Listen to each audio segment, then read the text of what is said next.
In this video, we're going to take a look at the Lone Star Grilz Charcoal S basket. This basket is designed to give you a slow burn of charcoal, either briquette or lump charcoal, with wood chunks to help you achieve a long and consistent temperature when smoking on the Lone Star Grilz. In this case, we're using it on a 20 by 36 offset. So this video, we're going to take a look at my progress trying this out today through about 8 hours of cook. Trust me, the video is not that long. It's not 8 hours long. But we're going to show you some of the ups and downs and things that I learned along the way. And in the end, we will share a conclusion with you. So stay tuned if you want to learn more about the Lone Star Grilz Charcoal S basket. Thank you.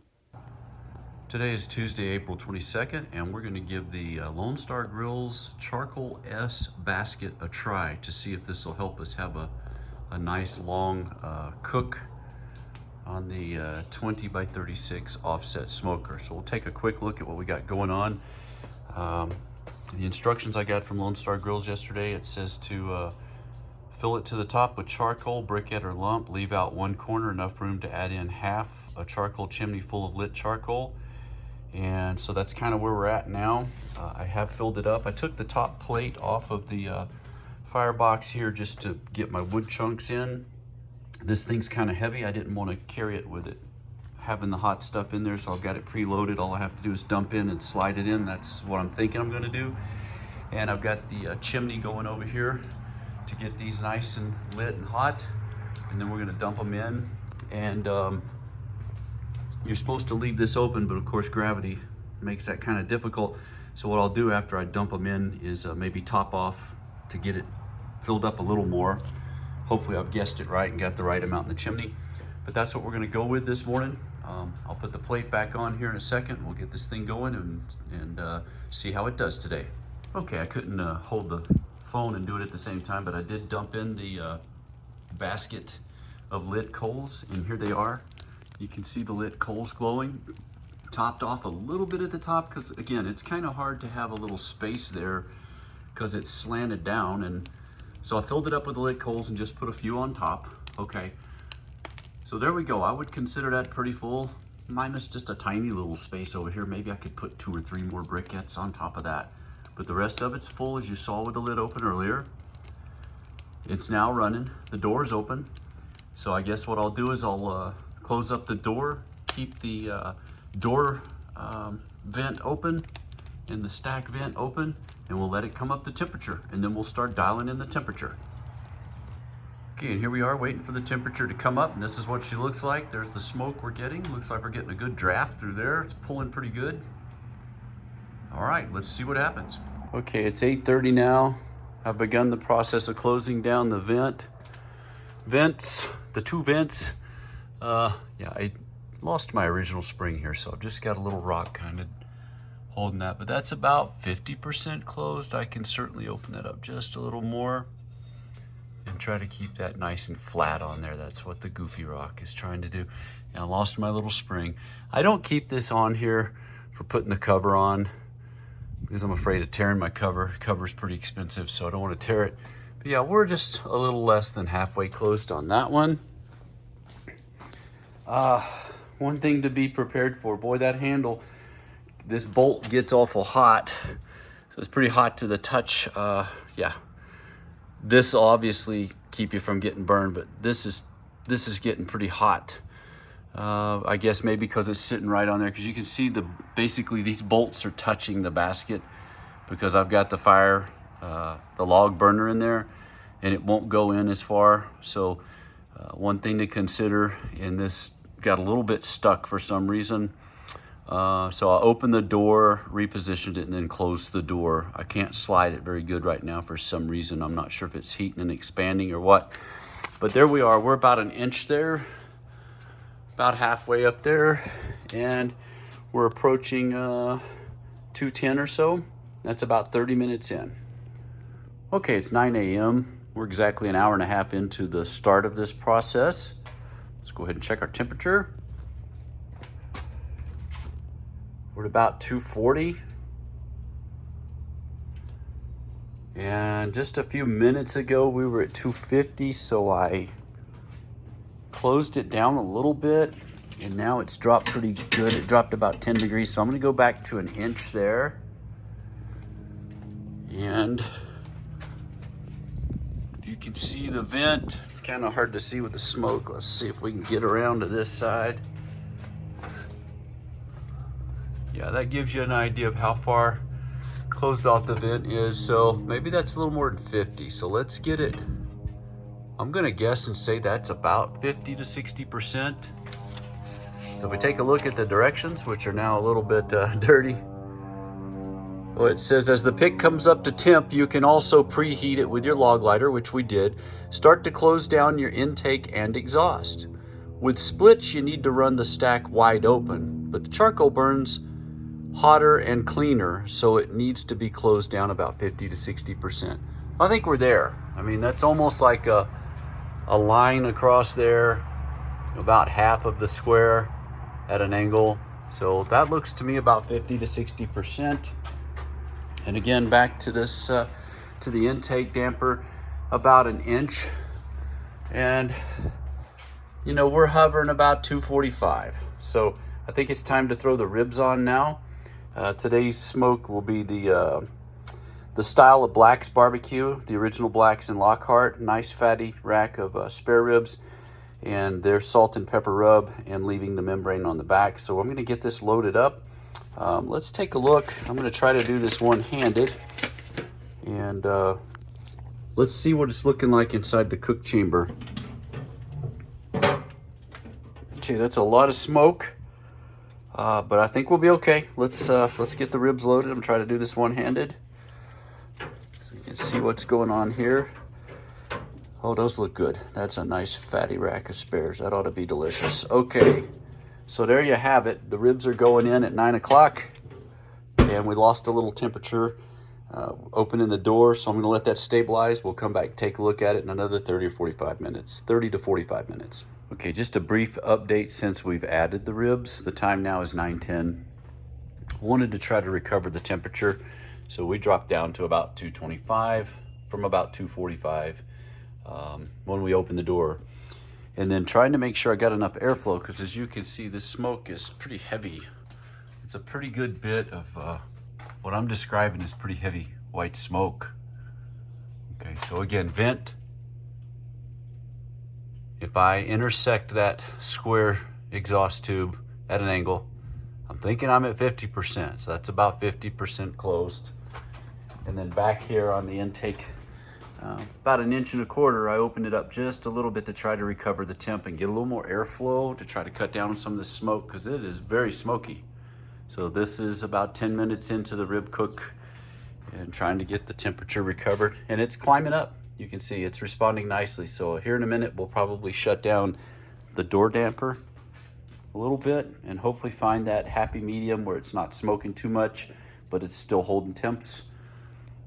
But that's our smoke with 50% on the stack and 1.25 inches here. That's our smoke at 9:10. Okay, it's about 9:20, 9:25, and we had jumped up quite a bit to 300, so, which is no big deal. I did open the door to burp it a little bit to get the temperature down, and then we wound up going with, yeah, that might be a little much. I want to go with about 3/8 on the damper there on the intake. And let's check our exhaust and see what I've come up with here. Yeah, that's a bit much. So we want to run it again. I'm going to say we're at the 60 percentile because I've got that straight edge just a little off of this corner, maybe a 1/2 inch. Let's go just a little more. So I'm going to say 60. We'll call it. Okay, tough to measure. I'm not an engineer. Hey, doing the best I can, but there you go. Okay, so we'll see how we do on temps. Burped it a little. We're at about 275. Man, that's not bad there. I'll take that any day. Okay, let's see how we do. Okay, in the beginning of your cook, when you're trying to get everything established, is when you're going to be checking it pretty often. And so yes, I'm jumping in with a bunch of videos, but remember, this is a test run on this basket. And I got to tell you, this is pretty impressive so far. Look at what we've got. We're right at 275 on the gauge. I don't know if that's exactly where my ribs are, but I'm going to call that good. I'm not going to get my probe in there and get real scientific on this today. I want to keep it simple. So we're reading the gauge. It's looking like 275. I like that. Okay. Ironically, that's what Barrett Black recommends for his rib recipe that we're doing today. If I come over here to my smokestack, it's settled down a good bit. I wouldn't exactly call that a stick burner blue smoke because it's charcoal, but look at that. So it's a little better quality of smoke that I'm getting now. So it seems to be hitting the zone here. Again, if you take a look at that, I'm about a ½ inch off of a straight line between the two corners of the square pipe. So about a ½ inch. So I'm going to call that 60%. I like it. I feel some good heat standing here between this fence and the smoker. It's still a little chilly in Wyoming. Not real cold, but yeah, still a little chilly. And I don't know what you'd call that. I'm going to say ½ inch. Okay, I don't have a tape measure with me, but I'm going to call that ½ inch. I am noticing I'm a little gummed up around that bolt, so that might be why I was having trouble sliding that vent earlier. Could be. But yeah, right now we're hovering at about 275, which is exactly what I want. I mean, that's right on the money. So let's see how we do. Smoke has gotten cleaner. Maybe it needed the ribs. I think it just needed the ribs in there. Just calm it down, as crazy as that sounds. Hey, smokers do need a load on them to run properly. They do need some protein in there. This could probably take, 5, 6, 7 more racks of ribs. I didn't want to waste too much in case I screwed it up today. But yeah, we're getting good clean smoke at, again, about 9:45. So we're, right at 2 hours and 15, 2 hours and 20 minutes into the process. And it's settling in for what looks to be a pretty good cook so far. Let's see how it holds. So here's our next update. We're about 10:25 a.m., 3 hours into the process. Let's take a look at our temperature. 275. It's come down about maybe 2 degrees. So we'll bump this open just a smidge. Okay, just a tiny bit. I don't want you to see this. Yeah, we're doing just almost blue smoke. I'm gonna crack this open just a little more. We get it at exactly 50%, right on the line. 50%, 275. Again, that's our 10:25 check. So we're gonna try to go an hour before the next check and see how we're doing. That looks a lot different than it did earlier. It was like we were trying to fumigate the place for bugs, and I didn't think we would ever get it this clean and holding this temperature. But let's see how it holds for the next video. So we'll catch it in around an hour. Okay, update 11:30. The wind has picked up a little out here, a little noisy, so bear with me. We're holding at 275, and ribs have been in there about 2 hours. I don't want to open it. I'm gonna let them sit. I don't want to lose that heat. So again, 275. We're still holding here at 11:30.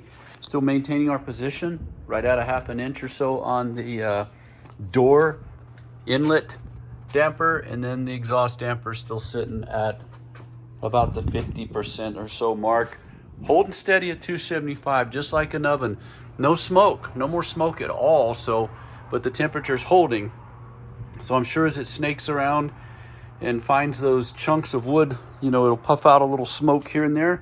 But right now, I couldn't be any happier at this moment with what it's doing. It's just holding steady. We're going on an hour and a half or more of just holding the temp at 275. Really nice. Next update in an hour. Okay, it's a little after 12:30. We're going to see what our temps are doing. Okay, we're about 265, so we've come down a little bit, maybe just 10 degrees or so. And we've still got our dampers positioned as we had before. So now we'll just take a look at these ribs, do a tenderness probe test here. This is the first time I've opened it. And wow, those are looking pretty damn good. I must say so myself. So this is just a little thing that comes with those little sets you used to see as a kid in grandma's house, where you can crack your walnuts or pecans and then pick the meat out. That's what this is. It works pretty good. Woo. Whoa, the juice shot up at me. Okay, so yeah, it's still a little sticky in the middle, so we got another couple hours to go on that. Again, good old Central Texas style spare ribs. And so what I would like to do now is take a look inside the firebox carefully to see what's going on at the 4-hour mark with this charcoal. Okay, we're at the 4-hour mark. I want to take a look briefly inside the firebox to see what's going on with the charcoal basket after 4 hours. I had to change out for a hot glove. So let's take a look at that. I'm going to try to do this carefully while doing the camera. We'll open the lid and we'll gently lift this layer up. So as you can see, pretty much the whole box is kind of burning. And I don't know how much longer we have left. So I'm going to get that closed up. And I would suspect the fact that I am running those temperatures at 275 probably shortened the life of that burn. So you could see in there the whole box was going. But if we've got another 4 hours left or so, I can easily see how I could get to 8 hours on this at the 225 mark, which is what I kind of want to do for brisket. Cook a little higher for ribs, but 250 or less would be great for brisket. So I'm going to get this thing stabilized now, and I'm going to bring the temperature down a bit to try to get it around the 250 mark and hold it there and see how much longer we can cook. But we're going to keep checking in on the hour, so we'll see you at 1:30 or 13:30 for us military types. Okay, so we've added it in. Let's safely raise this and show you what we've added in. A little bit of charcoal here on the left side and one more piece of wood for some flavor. But I don't see why this wouldn't go 8 hours.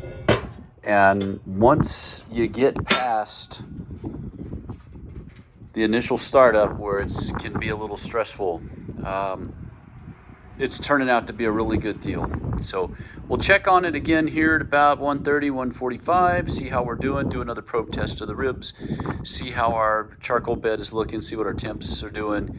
And yeah, so far it was an interesting start, but it's gotten a lot better as the day has gone on. Stay tuned, more to come. And by the way, just a quick word of safety. If you've got young'uns, we raised 2 young'uns. They're grown up now, but you wouldn't want them out here around this box. This thing's hot. You can feel it before you even walk up.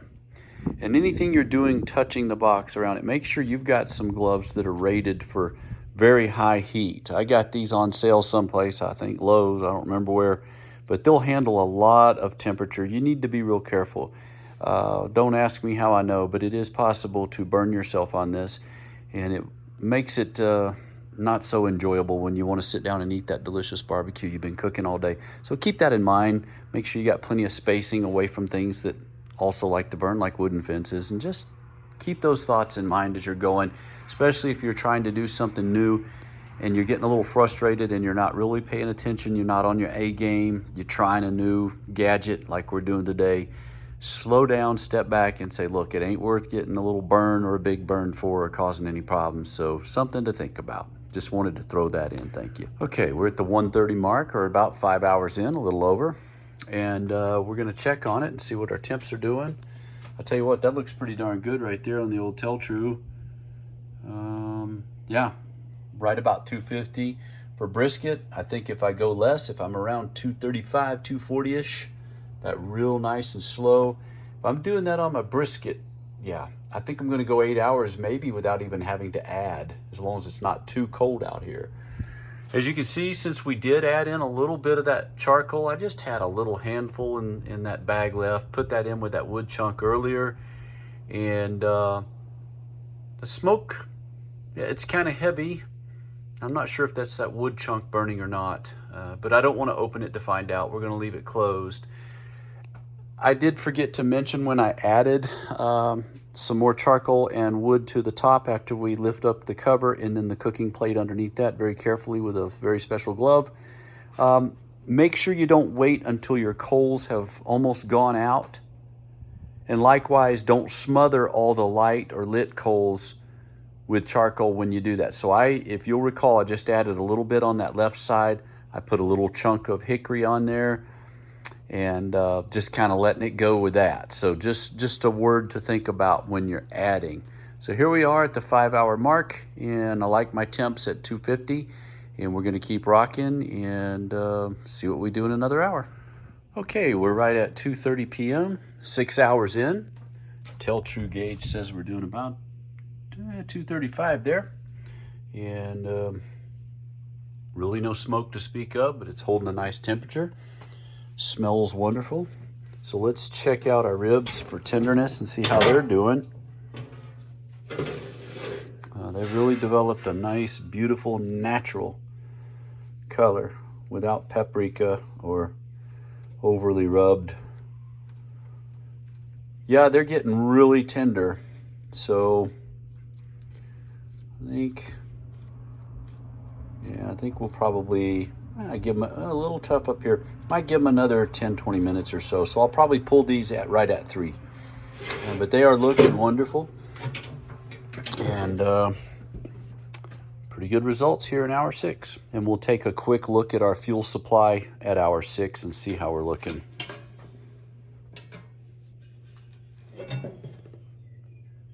Yep, there's a good bit still left in there. Again, I'm confident at no higher than 240. Hopefully a little lower, maybe 230, 235-ish, 225.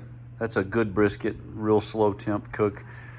I really don't think we'd have any problem getting to 8 hours at all with one basket at that temp. I've added a little handful back in, as was mentioned earlier, and we're at the 6 hour mark going strong. And I could probably rock open the vent and get the temperature up, but there's no need to do that.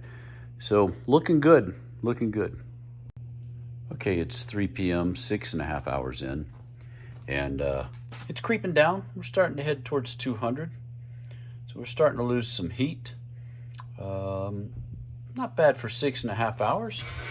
And now it's time to pull the ribs. Okay, these ribs are very tender and done. So we're going to pull them and let them rest for a little bit. These are the style of ribs that you'll find in Central Texas. They're not sauced. They're not doused in rub. They have a flavor unique all unto themselves. They are basically cooked with salt and pepper. This is the Black's Barbecue Rub, and the membrane stays on the back. It gives it a very unique bite, and that membrane helps keep in all this fat instead of it running out the bottom. And I like them. You should try them if you haven't. Don't knock it till you tried it. So here we go, folks. We're going to close this up. And since I had a heat loss, we're going to bump open the door damper and see how long we can run it out. We're done with our cook today, but I want to run it out and see how long I stay above 200 if I bump this open a little bit. So stay tuned. We'll be back in 30 minutes for the 7 hour mark, and we'll go from there. Okay, folks, it's hour number 7. Let's see how we're doing. And we are just a nose above 200, almost 205-ish. So that's at the 7 hour mark. Keeping in mind that I was running this sucker at 275 for a while, so I can't complain about that. It would be real easy if I had a brisket on and I needed to push another 4 hours or so. I could dump a good bit of charcoal back down in there through the top easily enough, or I could throw some mini splits on top of that coal bed and run those. I've got a lot of options when it comes to this. But yeah, here we are at the 7 hour mark, and we're still holding. And I can probably open the door and get it to go even further, a little higher. So I might do that. I might hit the door damper and hit the smokestack. Just get the flow going a little for that last hour to see how we do on the 8 hour mark. But for those of you that cook a lot of brisket, you're going to need a little more than 8 hours. So your choice is yours. I think it works pretty good, and I like this. I especially like it for rib cooks because I can knock that out and maybe, be on the lawnmower and doing a few things while this is going. And I put in my Bluetooth thermometer, and I can, check that when I'm on my tractor or whatever. But I think it does give you alternatives. It does give you choices, which is all I was looking for today. So I'm going to bump these dampers open a little bit, get a little more flow going through there, and see if we can stretch out to 200 at the 8 hour mark. We'll see. Thanks a lot. Okay, one thing to follow up on that last rather lengthy little rant when I went to open up my damper on the top, I realized that by lifting the door up to check the ribs or to take the ribs out, I actually kind of pushed it partially closed. So I don't know if that's why we're coming down to 200 or not. So yeah, that was choked off a little more because I bumped it with the door and I didn't realize it. That must be what happened, because I certainly didn't do it. And I don't know if that crow that just flew over did it. So I must have been the one that did it. So yeah, let's see if we can get out to 8 hours above 200. That'd be really sweet. Staying tuned. Be back. So here we are at the 8 hour mark. And I got to tell you, I'm pretty pleased, folks. We're still holding just a hair above 200. So conclusions will be covered at the end of this short little segment, but it's fairly pleasing to see after 8 hours. So let's take a look inside that firebox and see what we have. Okay, got the super cool hot glove here. All right, we're gonna see what's going on underneath this lid. Look at that. There's still a pretty good bit of hot coals at 8 hours. So if I wanted right now to drop a mini split in there, which would fit nicely actually, or chunks or more charcoal, it would light immediately, and I would have no trouble keeping this going for a brisket cook. So I think we're doing good, folks. But again, summary coming up. So I wanted to throw this in there just in case somebody was wondering, why in the world would you want to burn charcoal in a stick burner? Well, I'm always looking for alternatives to doing things. And I've got these 3 boxes on this little table in the garage to show you. This is how we get cooking wood where I live in Wyoming. Okay, I'm in southeast Wyoming. It's a desert prairie out there, high plains prairie. We don't have natural hardwood sources nearby to cook with. I do have a local arborist, and when he cuts down any fruit trees, he'll let me know and I'll grab what I can, apricot or apple. But these are fruit trees that people planted in their yard so many years ago, and now they're being cut down for whatever reason. And so it's not a real reliable, we don't have a reliable source for cooking wood like splits. But there's always chunks. I know there's chips and then there's chunks. And you can pick up chunks anywhere, from the grocery store to Lowe's, Menards, you name it. Even out at the Air Force Base, I can get those Western chunks in the box at my commissary on base without paying taxes. So just looking for an alternative, because folks, this is it. And this stuff gets expensive. This is 20 bucks for this box, almost 20 for that. And I got this online through Academy Sports, some kind of sale deal, and opened up a credit card and then got like so much off that day and free shipping just so I could buy a bunch of those boxes. And others might even be tempted to say, well, that's a lot of trouble for barbecue. Well, if you grew up on good barbecue like I did, we've lived in Texas with the Air Force. We were on the central coast of California with Santa Maria style barbecue. Oh my God, we've had some of the best barbecue in the world, to include some great beef, Kobe beef in Okinawa, Japan. And I just have a real palate for this stuff. So it's worth the effort, but I'm always looking for something creative. And if this basket will help us achieve a pretty good flavor and a good cook, then it gives me an alternative if this stuff is in short supply or it's hard to get or I don't want to buy it. Anyway, that's just a little bit about what motivated us to go with the basket. Thought I'd throw that in there. Appreciate it much. So in conclusion, I will admit that I was frustrated a little bit in the beginning trying to learn how to use this thing because of all the white smoke that you saw in the video. And I thought, oh my God, there's no way I can cook with all this white smoke. And I waited for hours, and I never could get it to level off and come up to temperature properly and give me the proper smoke and everything. But I reached out to Lone Star Grilz, and they provided some great advice on some things I was doing wrong. And namely, I wasn't topping it off all the way.